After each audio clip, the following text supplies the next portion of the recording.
Apreciables amigos y hermanos en la fe de nuestro Señor Jesucristo, es un privilegio para nosotros llegar por este medio a sus casas.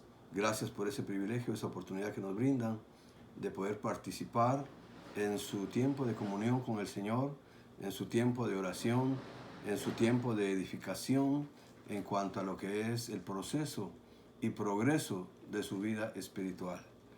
Gracias por los niños, por los jóvenes que están haciendo acto de presencia en el grupo familiar, y deseamos de corazón que esta noche sea una noche de mucha bendición para cada uno de ustedes. Reciban el saludo cordial, afectuoso de Iglesia Bautista Getsemaní y de su servidor, Pastor Rogelio López.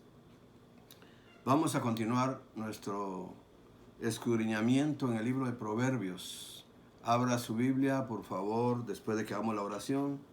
Usted va a abrir su Biblia en el capítulo 23 del libro de Proverbios. Ahí tendremos la consideración de lo que nos va a decir la palabra de Dios con respecto a lo que es el tema que estamos tratando. Hoy vamos en la parte 2 de lo que es vida de rectitud. Vida de rectitud, parte 2, es el tema de esta noche.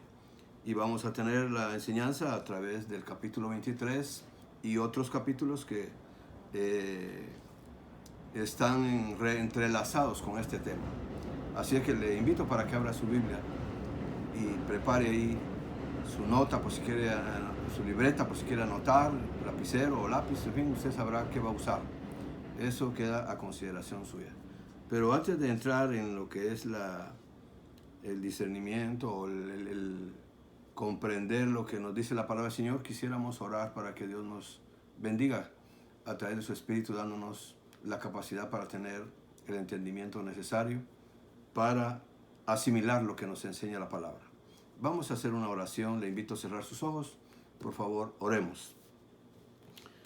Padre nuestro que estás en los cielos, te damos gracias por darnos este tiempo y oportunidad de congregarnos como familias alrededor de tu palabra. Y pedimos en el nombre de Jesús, nos ayudes. Necesitamos, Señor, que tu Santo Espíritu nos brinde su ayuda para poder comprender lo que nos has revelado en este santo libro, y que nuestra vida cristiana y nuestra fe se vaya desarrollando cada vez más en el conocimiento de tu palabra, en el conocimiento de tu voluntad y de tus propósitos para nuestras vidas, y la manera que nosotros, en base a ese conocimiento, debemos reaccionar ante ti, ante un Dios santo, puro y perfecto como tú. Ayúdanos, Padre, para que salgamos enriquecidos de lo que es la enseñanza que brinda tu palabra. Toca corazones para que tu palabra y tu Espíritu Santo puedan, Señor, hacer una obra de transformación en nuestras vidas. Estamos pidiendo esa ayuda y esa bendición. Asimismo, Señor, te pedimos porque tú proveas una solución a la situación que ha abarcado todo el mundo. Esta pandemia, Señor, que ha desestabilizado el mundo en general. Y permite, Señor, que haya una solución que traiga la estabilidad que debe haber en las naciones, en las personas, en las ciudades, en los pueblos, en los países. Sé tú el que se glorifique, dando una respuesta al clamor de tus hijos, quienes solicitamos, pedimos, rogamos que intervengas de una manera sobrenatural, de una manera milagrosa, trayendo el beneficio que se necesita para que este mal deje de tener acción y efecto en los cuerpos de las personas. Te lo rogamos y agradecemos, y por fe recibimos esa respuesta y hacemos esta petición con acciones de gracias en el nombre de Cristo Jesús. Amén. Amén. Abra su Biblia una vez más, les recuerdo, capítulo 23, libro de Proverbios. Y vamos a leer un versículo nada más. Vaya al verso 26. Proverbios 23, 26. Dice así la palabra bendita del Señor. Dame, hijo mío, tu corazón, y miren tus ojos por mis caminos. Vamos a leerlo una vez más. Dame, hijo mío, tu corazón, y miren tus ojos por mis caminos. Una petición que se nos hace a través de la palabra de Dios a todo el que lee este santo libro. démosle nuestro corazón a Dios y que podamos tener una visión ajustada a lo que son los senderos que Él ha trazado para una vida de victoria, una vida de gozo, una vida de felicidad, una vida de paz. Esa es la exhortación que tenemos en ese verso. Pero vamos a considerar ahora lo que está relacionado con lo que es la vida de rectitud. Recordemos, queridos hermanos, que anteriormente en el análisis que hicimos del libro de Proverbios hace una semana, llegamos a una conclusión, que los resultados del Evangelio son 3 resultados que vimos. Hay más, pero estamos haciendo énfasis en 3, que nos brotan de lo que es el escudriñamiento que hicimos en los capítulos anteriores a este capítulo 23. Recuérdese, llegamos a la conclusión de que el Evangelio trae al menos 3 resultados. Número 1, un cambio en nuestra manera de vivir. Número 2, un cambio en el don del habla. Y número 3, un cambio que produce una vida de rectitud. Ese es el Evangelio que Dios ha permitido que conozcamos a través de su palabra, a través de su Espíritu y de su Hijo Jesucristo. Y ahora tenemos aquí todas las instrucciones de lo que está involucrado, de cómo Dios obra, cómo Dios actúa, cómo el hombre también permite que Dios tome control de su vida para producir esos 3 cambios maravillosos en nuestra vida. Y esa es una experiencia suya, esa es una experiencia de todo cristiano, esa es la experiencia de todos los que estamos involucrados cuando hemos llegado a comprender lo que significa y es el Evangelio. En este capítulo 23, que leímos el verso 26, ahora vamos a considerar otros versículos que están involucrados en lo que es la vida de rectitud. El escritor Salomón, cuando usted va leyendo el capítulo entero, se da cuenta de algo. Nos da a conocer el escritor Salomón la buena relación que él tenía con su padre. Y nos comparte ahora, porque él está, en este escrito está compartiendo lo que fue su experiencia, lo que fueron los consejos, las advertencias que el padre le hizo. Y de eso trata este capítulo. Nos está compartiendo ahora la advertencia de un padre piadoso, advirtiéndole a su hijo en cuanto al pecado de la embriaguez. Hubo advertencia para que él no fuera una persona que se embriagara con el alcohol. Y aquí está la consejería que el padre le da y él la comparte con nosotros en esta ocasión. Así es de que la Biblia misma nos advierte también, cuando vemos todas las páginas de la Biblia, ya cuando sacamos en conjunto y contextos sobre la embriaguez, vemos que aquí hay algo muy enfático en el capítulo 23 y en todo el libro de Proverbios. Hay mucha exhortación a vivir una vida agradable a los ojos de Dios y de buena relación con nuestros prójimos. Hay principios que debemos aplicar a nuestras vidas para hacer lo que Dios quiere que seamos en este mundo y glorifiquemos su nombre al actuar de la manera que Él espera. Y decía que la Biblia nos advierte en contra del licor. Apreciamos aquí a ese padre preocupado dando esas advertencias a su hijo, dándole a conocer también los malos resultados que obtendrá en su vida si se dedica a la bebida alcohólica. Y de eso se trata. Es algo muy edificativo para nosotros. Es una advertencia muy sabia que el padre está dando al hijo y ahora nosotros lo estamos asimilando porque es el consejo que Salomón nos brinda a los lectores de este santo libro.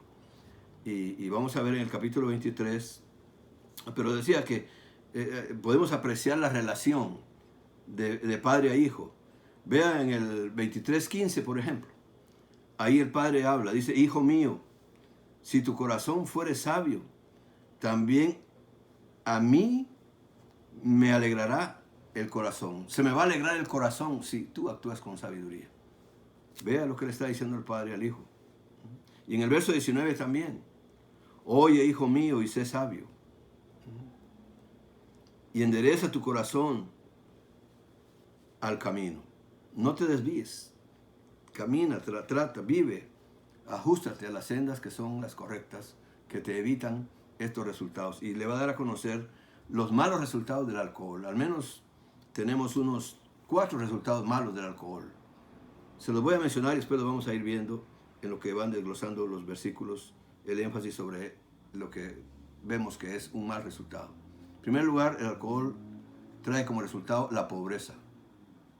En segundo lugar, el alcohol trae como resultado la miseria. En tercer lugar, el alcohol trae como resultado la inestabilidad. Y en cuarto lugar, ese es el resultado más grave, trae una consecuencia que va a afectar el futuro de la persona, el futuro en la eternidad. Así es de que vamos a ver qué es lo que nos dice pues este libro, y usted, como le dije, póngale atención a lo que estamos considerando de una forma breve, pero que usted tiene tiempo después para buscar de una mejor manera, más tranquilo, con más tiempo, con más dedicación, lo que es el consejo que Dios nos da en su palabra para evitar caer en estos errores y llevar una vida de rectitud. En el capítulo 23, versos 19 al 21, ahí tiene usted esa porción de versículos, y también el verso, en el capítulo 21-17 también se nos hace ver algo sobre las consecuencias del alcohol. Y estamos hablando de la pobreza, que es el primer resultado. Las personas adictas al alcohol gastan millones de dólares cada año en alcohol. Gastan mucho dinero en el consumo del alcohol. Y no se suplen de otras necesidades precisamente porque lo invierten o lo gastan, lo despilfarran en el alcohol. No es una inversión propiamente, sino es un gasto. Es algo que se echa a perder. Por eso decía de que los que son muy adictos al alcohol, los que se vuelven adictos al alcohol, gastan millones de dólares. Cada año, cuando hace su estadística, su evaluación de los gastos, en qué gastaron el dinero, y se van a dar cuenta de que malgastaron todo ese dinero, millones de dólares al año en el alcohol, y no suplieron otras necesidades como la ropa, el vestirse de una mejor manera o el vestirse de una manera adecuada. No ha habido ese cuidado. No se han alimentado bien tampoco. Hay otra deficiencia en esa necesidad. No hay una buena alimentación y tampoco se provee una buena educación para sus hijos, una buena educación para su familia. Esos son los resultados que el alcohol trae y lo hace a una persona vivir en pobreza, porque el dinero se malgasta. No se invierte, no se le saca producto, no se le saca ningún beneficio. Y es un dinero perdido. Eso acumula pobreza, y eso lo dicen estos versos. Se los voy a repetir. Usted lea el capítulo 23, versos 19 al 21, y el capítulo 21, verso 17 también. Ahí nos hace una referencia con respecto a lo que es esa adicción y lo que va a traer como consecuencia, que es la pobreza. En los versos 29 de este capítulo 23, versos 29 al 32, aquí también nos habla de la miseria, que es otro resultado, pobreza, miseria. El alcohol es un gran engañador, y lea detenidamente esos versículos del 29 al 32, y ahí nos da una idea de lo que el escritor está tratando de enfatizar para que la persona que lo lee, para la persona que está interesada en enmendar su vida, reflexione y tome la mejor decisión, haga una comparación y se dé cuenta de que está en un camino equivocado y debe volver a una senda que es la correcta, que Dios ha establecido para vivir una vida de rectitud. La miseria, versos 29 al 32 del capítulo 23. Y solo le voy a leer unos 2 versículos para que usted se interese en seguir leyendo. ¿Para quién será el ay?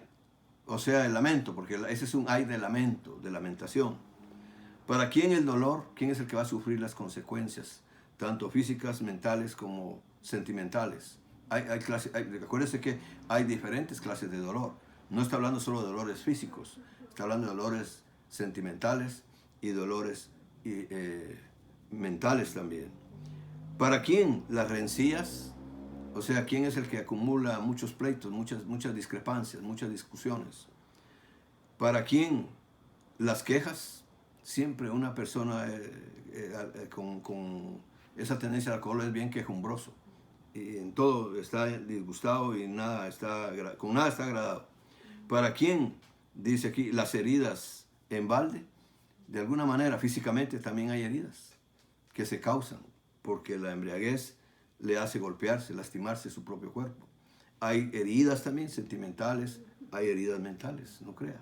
Todo eso está involucrado en las consecuencias. Y ahí sigue dando otros detalles esta porción hasta el verso 32. Analícelo y vea la miseria a que el hombre llega cuando se vuelve adicto al alcohol. Decía que el alcohol es un engaño, es un engañador. Promete gozo, pero da tristeza. Promete dar vida, pero realmente produce muerte. Porque llega a consecuencias del alcohol, mucha gente muere. Hay muchos que han experimentado muerte por intoxicación alcohólica y otros daños que causa a ciertos órganos internos del cuerpo.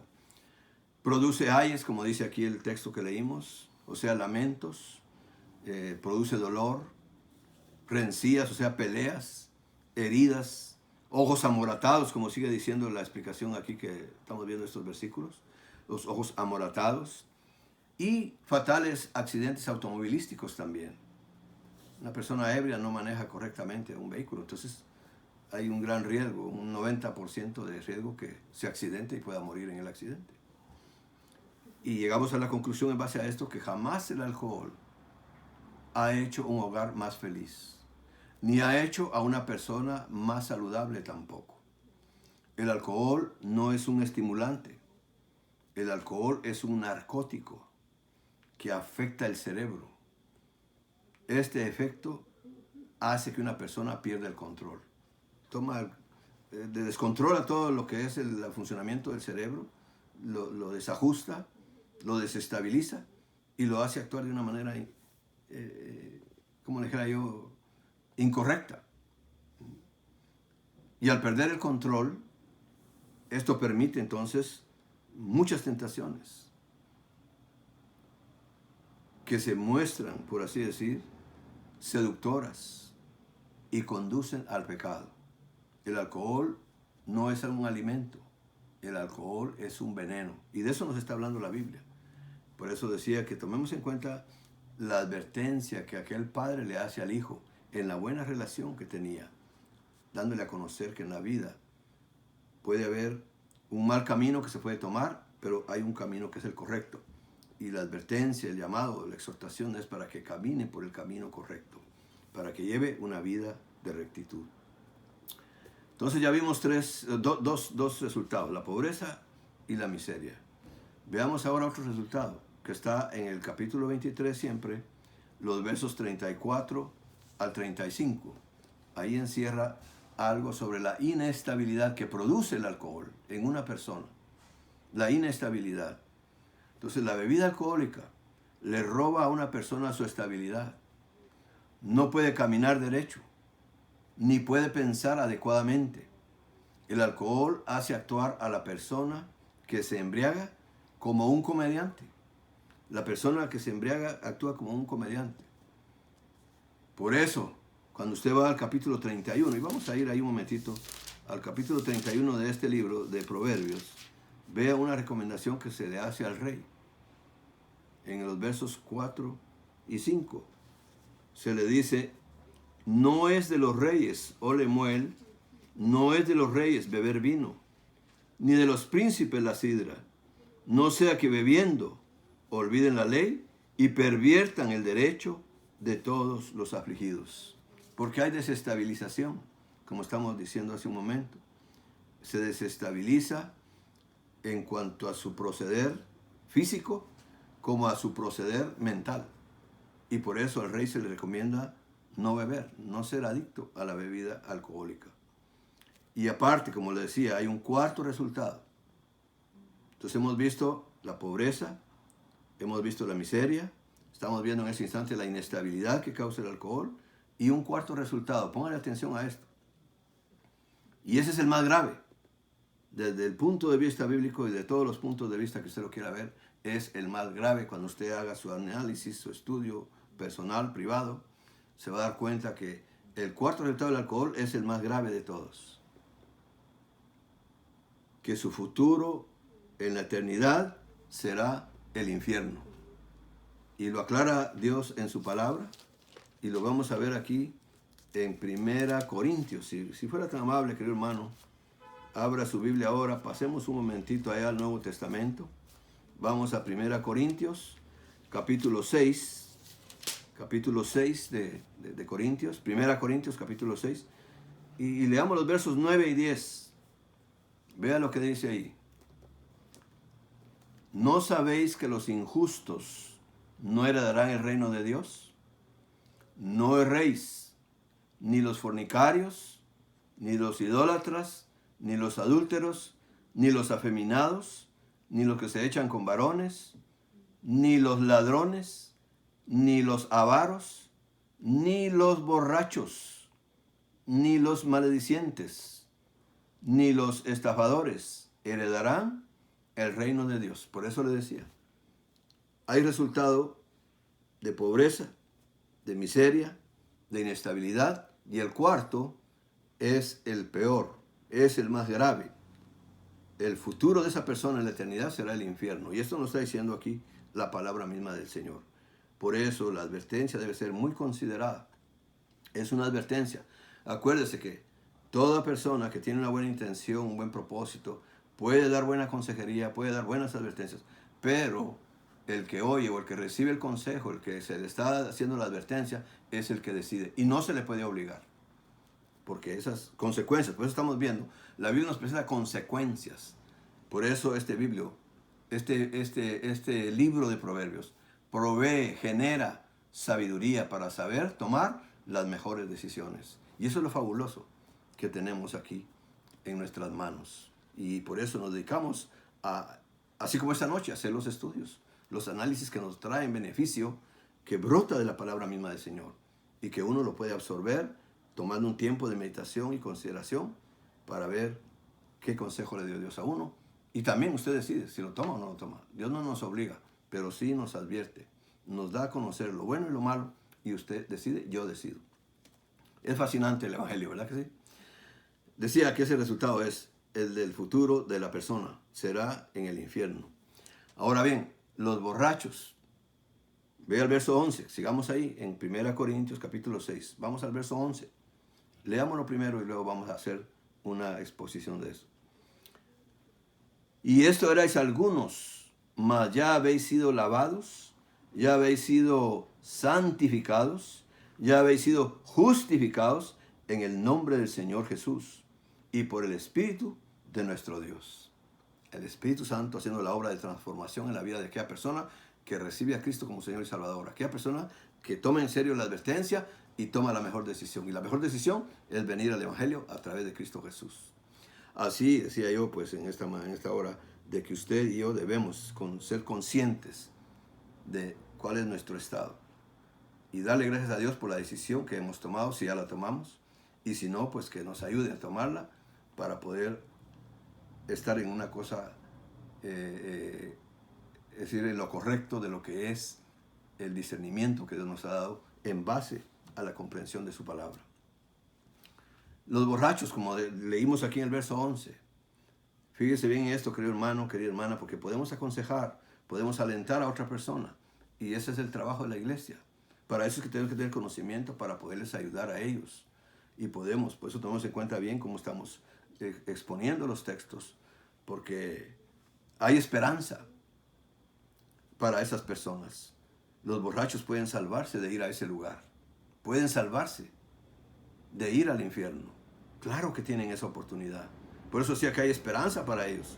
Y no solo para ellos, sino para toda persona que se ha desviado de la sabiduría que conduce a una vida de rectitud. Y eso es lo que el verso 11 nos está diciendo. Que hay esperanza, porque Dios es un Dios de misericordia, es un Dios de compasión. Es un Dios que quiere lo mejor para el ser humano. Y le ha brindado las oportunidades. Y la oportunidad está abierta para aquel que venga con arrepentimiento y fe en el Señor Jesucristo. Arrepentimiento de su mal proceder y fe en Cristo para esa transformación, como dice este verso 11, que va a producir el Espíritu Santo también. Esto es maravilloso. Eso es algo maravilloso, por así decir, del Evangelio. Por eso el Evangelio es el Evangelio de esperanza. Hay esperanza en el Evangelio que Dios nos ha dado. Por eso acuérdense que siempre se ha dicho a la luz de la palabra que la iglesia tiene las buenas nuevas. Son buenas noticias. Que los creyentes tenemos una buena noticia para darle a las personas. ¿No cree que esta es una buena noticia? Y ahí lo tenemos, en esos versículos de 1 Corintios, capítulo 6, 9 al 11. Ahí tenemos algo muy especial. Hacerles ver su condición. La Biblia se las presenta, no nosotros. La Biblia les presenta su condición y el resultado que tienen, pero lo pueden superar si entran a ese camino de rectitud a través de su fe en Cristo Jesús y recibir el poder del Espíritu para que obre en sus vidas y el consejo de la palabra para que haya sabiduría y alcancen el beneficio que Dios quiere que alcancen, de librarse de ir a ese lugar. Entonces decíamos pues que el alcohol produce pobreza, produce miseria, produce inestabilidad y produce un resultado eterno que es en el infierno. Ahora bien, la Biblia en sí, cuando analizamos todo su contexto sobre estos temas, o de este tema, la Biblia enaltece la abstinencia y enaltece la abstinencia total y nos da ciertos ejemplos. Encontramos en la Biblia algunos ejemplos sobre el abstenerse de la bebida alcohólica. Y cuando Israel, porque son ejemplos que tenemos en la Biblia, y tenemos que ver el pueblo de Israel porque él es el referente para nosotros los cristianos, y analizar qué fue lo que hicieron y cómo actuaron. Y entonces la iglesia tiene ahí una idea, tiene una ilustración de lo que es correcto y de lo que es incorrecto. Porque acuérdense que nadie es perfecto y todos cometemos errores. Israel cometió errores, pero se quedaron ahí plasmados porque Dios quiere que veamos cuáles son los errores que nosotros no debemos cometer. Para eso está esa referencia. Decía que cuando Israel hizo su peregrinación en el desierto, no bebió vino. Eso lo va a ver usted en Deuteronomio capítulo 29, verso 6. Ahí puede ver la referencia y darse cuenta de la exhortación de Dios para no beber vino. Y se le pide que no lo usen en las actividades que tenían en cuanto a las ceremonias que ellos realizaban. Cuando celebraban la Pascua, también se nos hace ver que no usaban vino. Eso lo puede encontrar usted en Éxodo capítulo 12, versos 8 al 10. Ahí se nos hace ver que Dios no permitía que celebraran la Pascua usando vino, porque el vino era fermentado y contenía levadura, y la levadura estaba prohibida por parte de Dios para el pueblo de Israel.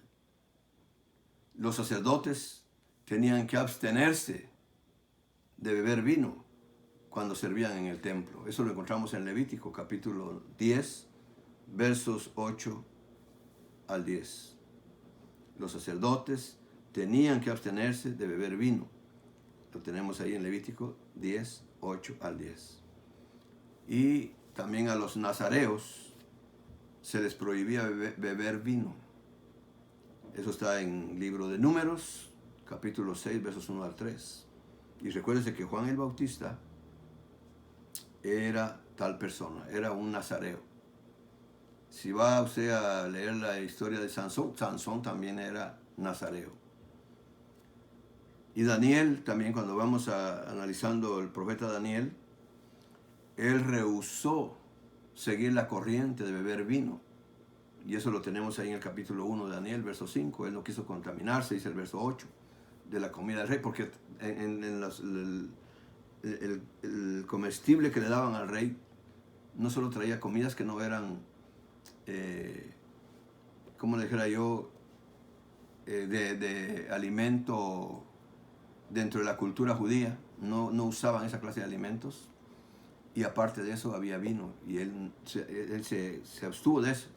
Por eso dice que propuso en su corazón no contaminarse con la comida del rey. Y al leer los pasajes uno se da cuenta de las razones y el propósito, el principio que regía el corazón y la mente de Daniel. Porque parece que la vida cristiana está regida por principios, no por leyes, es por principios. principios que nos da la palabra de Dios para ponerlos en práctica constantemente, diariamente, en nuestro proceso de vida cristiana. Y Daniel los pone en práctica. Aquí tenemos que ellos practicaban eso porque eran principios que regían sus vidas. Decía que está en el capítulo 1, verso 5, verso 8, verso 16. ¿Y cuál fue el resultado de esto? De esta clase de actitud, de mantenerse en los principios que a Dios le agradan.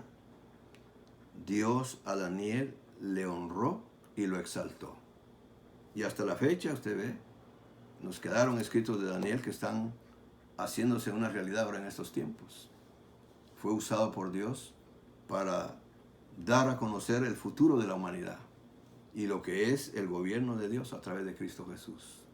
Un hombre muy usado por el Señor, pero porque guardaba los principios que eran necesarios en el proceso de sus vidas, teniendo esos principios, produjeron en él el temor a Dios. Y es lo que debe producir en todos y cada uno de nosotros. En Romanos capítulo 14, verso 21, también, ahí tenemos unas advertencias del apóstol Pablo. Él es el que escribe Romanos. El apóstol Pablo advierte a los cristianos a no hacer nada que haga tropezar al hermano. Eso es algo que nos llama mucho la atención y nos exhorta a tener cuidado de cómo nos conducimos y cómo nos comportamos ante otros cristianos, y especialmente los que son tiernos en la fe. Ahí está la exhortación. Él está advirtiendo a los cristianos a no hacer nada que haga tropezar a los hermanos. Y en el Antiguo Testamento, el profeta Habacuc, hay algo muy profundo ahí que usted lo puede analizar después. En Habacuc, capítulo 2, verso 15, el profeta pronuncia una maldición, vea esto, sobre quienes dan una copa a su prójimo, quienes incitan a la bebida alcohólica a otros. Sobre ellos hay una maldición que ha pronunciado en la escritura el profeta Habacuc, en el capítulo 2, verso 15. Y acuérdense que también hay otra clase de bebedores, los bebedores sociales, aquellos que no se embriagan, que no se emborrachan, pero que constantemente se toman 2, 3 copitas de vino, de alcohol, y eso se les conoce como bebedores sociales. Pero esas personas influyen en otros para que beban. La Biblia menciona la embriaguez como una de las obras de la carne. Y el apóstol Pedro advierte también a los creyentes a abstenerse de los deseos de la carne, dice él, que batallan contra el alma. Y en Gálatas también el apóstol Pablo, tratando también de llevar esta secuencia de enseñanza, de exhortaciones para mantenerse en una vida de rectitud, en Gálatas capítulo 5, versos 19 al 21, él habla que la borrachera es un deseo carnal. La abstinencia, a la luz de la Biblia y del contexto que estamos viendo, es la mejor manera de obedecer esta advertencia. Ahora surgen unas preguntas que vamos a contestarlas de una manera breve, concisa. ¿Cómo empieza una persona la vida de embriaguez? La respuesta es tomando la primera copa. Ahora surge otra pregunta. ¿Cómo evitar empezar una vida de embriaguez? La respuesta es rehusando, rechazando, no tomar, por así decir, la primera copa y continuar así el resto de la vida. Esa es la clave para evitar una vida de embriaguez. Usted se preguntará, porque hay personas también que han considerado la Biblia o la analizan y discrepan de lo que a veces la enseñanza en su totalidad está dando una advertencia positiva. Y usted podrá preguntarse, ¿no convirtió Jesús el agua en vino? Y la respuesta es sí, sí convirtió el agua en vino, sí lo hizo. Pero cuando notamos las palabras de Jesús al final de su ministerio, allá en el capítulo 26, verso 29 del Evangelio de Mateo. Él dijo unas palabras: no beberé más de este fruto de la vid. Y vamos a ir a considerar algo sobre esto que él explicó. Que en la Biblia la palabra vino puede referirse a muchas bebidas diferentes, inclusive el simple jugo de uva. Vino nuevo era el jugo de uva sin fermentar, pero esos son otros contextos que podemos considerar en otra ocasión. Los judíos algunas veces mezclaban su vino con especies y otros jugos de frutas. Había una mezcla que hacían ellos ahí. Pero en fin, estamos hablando aquí de lo que es una vida de rectitud, las consecuencias que el alcohol produce en la vida de una persona, ¿verdad? Le trae pobreza, le trae miseria, le trae inestabilidad, le trae un resultado en la eternidad que va a ser pasarlo en el infierno. Y la Biblia pues está dándonos a conocer que lo mejor es abstenernos de la bebida alcohólica.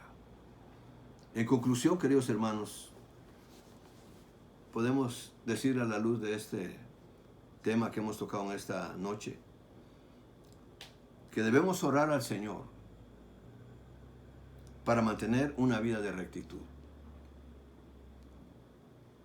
para que nuestra conducta glorifique su nombre y que sea un buen ejemplo el que demos nosotros para nuestros prójimos. Eso debe ser lo que debemos orar, pedir al Señor, en base al conocimiento que tenemos de su palabra, en base a lo que Él nos enseña en este santo libro. Si lo vamos comprendiendo, creo que eso podría ser lo que podemos pedir de una manera especial. No, ya sea esta noche o en otras noches que usted quiera, pero tomando en consideración el consejo de la palabra. Sí, Señor, aquí estoy.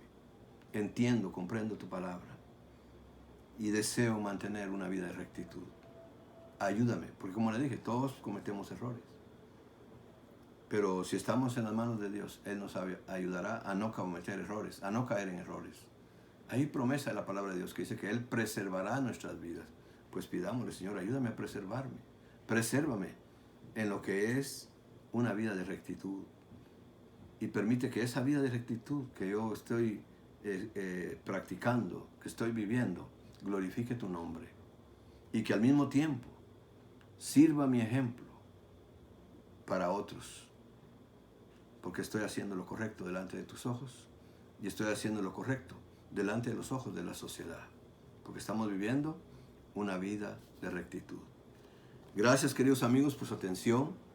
Espero que hayamos sido de bendición para sus vidas y que la palabra de Dios siga enraizándose en usted y que surjan principios que rijan su vida para poder ser una persona que glorifique el nombre del Señor. Tengan buena noche y mi recomendación una vez más, ore por los pastores. Los pastores necesitan mucho de la ayuda de su pueblo, de la ayuda de su congregación, y la mejor ayuda que le pueden dar es orándole al Señor para que supla toda necesidad, porque su pastor también tiene necesidades. Así como la mayoría de personas están viviendo una situación bastante complicada, los pastores también la tienen. Hay que considerarlos y por favor ore por ellos para que Dios siga obrando en sus vidas y les siga dando las facultades, las capacidades, la sabiduría necesaria para hacer bien su trabajo, bien su función a la cual fueron llamados, para edificar sus vidas, para fortalecerles y para compartir precisamente las clases de enseñanza para que el pueblo de Dios no se desvíe por caminos que no son los correctos. Recuérdese que aquí mismo en Proverbios dice, hay caminos que al hombre le parecen buenos, agradables, placenteros, pero su fin es muerte. Así es de que esperamos que el consejo de Dios sea bien aprovechado por cada uno de nosotros. Oren, una vez más se lo ruego, por los pastores en todo el mundo. Dios les bendiga, tengan buena noche. Gracias por su atención.